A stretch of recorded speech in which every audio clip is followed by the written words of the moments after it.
alaikum and welcome to our series Before You Tie the Knot. In this series we look at fictional characters and different stories, and we try to learn about the important concepts and ingredients that would help us to have successful and healthy relationships.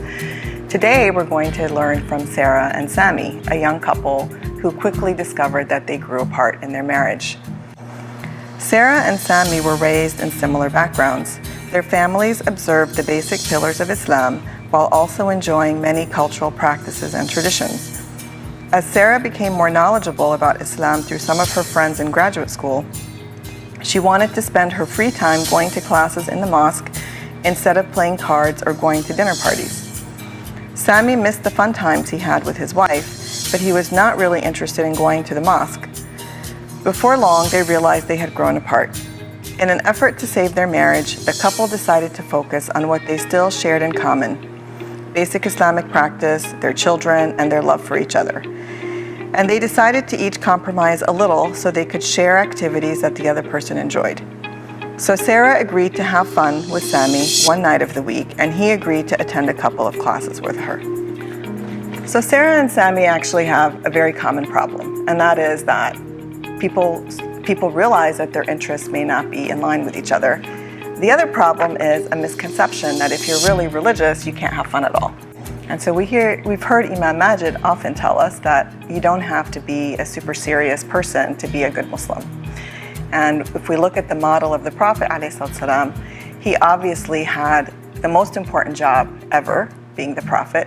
He was also the most pious, and so none of us really are ever going to be that pious. And still, he managed to balance his role as head of state and husband and father.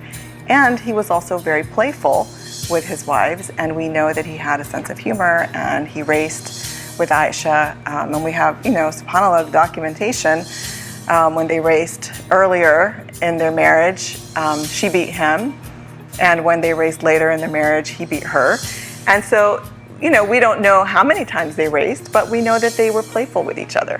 And so it's really important that we don't look at being religious as mutually exclusive from having fun or being playful with your spouse. And we know from our research in psychology that play is actually a really important way to connect. It's a good way to de-stress, and it's a good way to build that sort of intimate bond and shared meaning with your spouse. And so, for couples who have this issue of balancing being religious and taking care of their relationship, it's important to think about taking care of your relationship as a form of ibadah. It's part of your worship, and you get rewarded. So if you engage with your spouse in a way that's fun and enjoyable for your spouse, think about all the rewards that you're getting for that. And it's not only about, being religious by reading Quran and praying and fasting, but it's also how we treat people, how we engage with people, and most importantly, your spouse. So before marriage, think about what are your interests, what are your hobbies, what are some things maybe you've never tried but you might be interested to try. And there may be some things that are super important to you that you want your spouse to engage in with you, but there may be other interests and hobbies that you would do with a friend, and that's actually good for your marriage as well, to have friends that you may do some things with that maybe your spouse doesn't enjoy. But there should always be some activities that you and your spouse can do together, and it's just a matter of being creative and not getting hung up on what's prohibited in Islam, but to think about all the things, unlimited things really, that are allowed and perfectly fine to engage in as Muslims. And it's really only your creativity that would limit you from exploring those possibilities. Bismillah, Rasulullah. I would like to thank you, Salma, for your insight and reflections. Still, the issue of religiosity and religion and so forth, it's become one of the leading issue of conflict, because people might come from a different perspective of religion. But one of the things is expectations. What are you expecting from a person when you enter a relationship? What are the things so important to you in terms of your faith?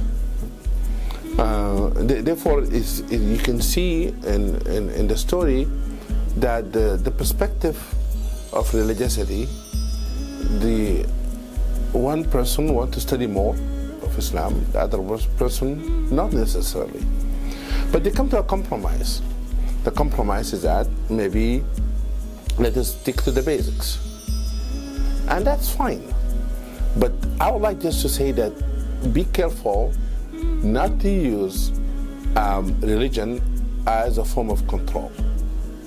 You want to demand from somebody and make them feel sorry, to say this is for the sake of God Almighty, I'm doing this for the sake of a community, I'm doing this, and then you let the person have resentment.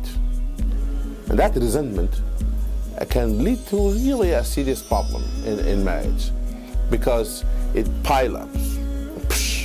So when it's open up, it will be too late.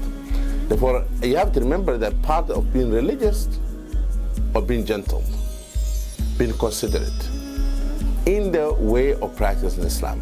You know, sometimes you see somebody try to correct someone in the masjid, and the way they're using it, they're using very mean language, frowning face.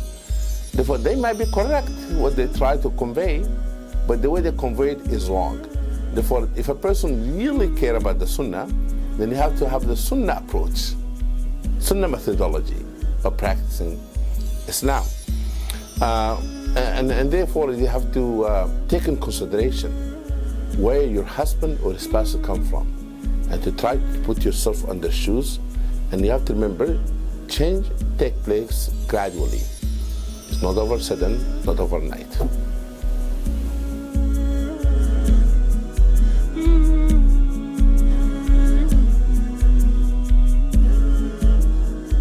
This Deen TV video was brought to you in part by Penny Appeal USA, Small Change, Big Difference, by Islamic Relief, Working Together for a Better World, and by Guidance Residential, the #1 Islamic home financer in the U.S.